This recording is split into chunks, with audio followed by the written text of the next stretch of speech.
MPS with you, radio stations across the state of Michigan. You did not hear it in the governor's state of the state speech last week, but Democrats in Michigan supposedly are coming after Michigan's right-to-work law. Mark Mix is the president of the National Right-to-Work Committee and on our radio stage on our AT&T line. Thank you for being here.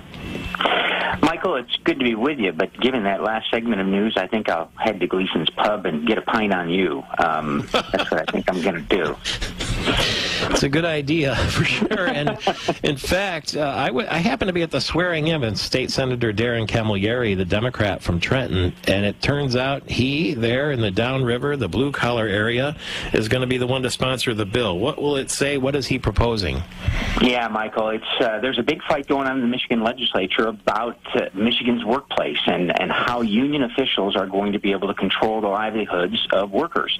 Michigan's one of 27 states that have what are known as right-to-work laws, and they're very simple. They believe, and the law states clearly, that workers can join unions, that no one can be denied the right to join a union, participate in a union, be active in a union, give their money to a union, but they can't be compelled.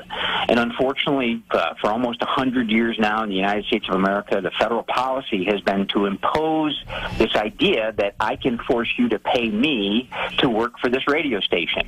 And whether you agree with that or not, whether you voted for me, whether you ever asked for me to represent you, I get to represent you, and you must pay me dues or fees in order to get or keep your job.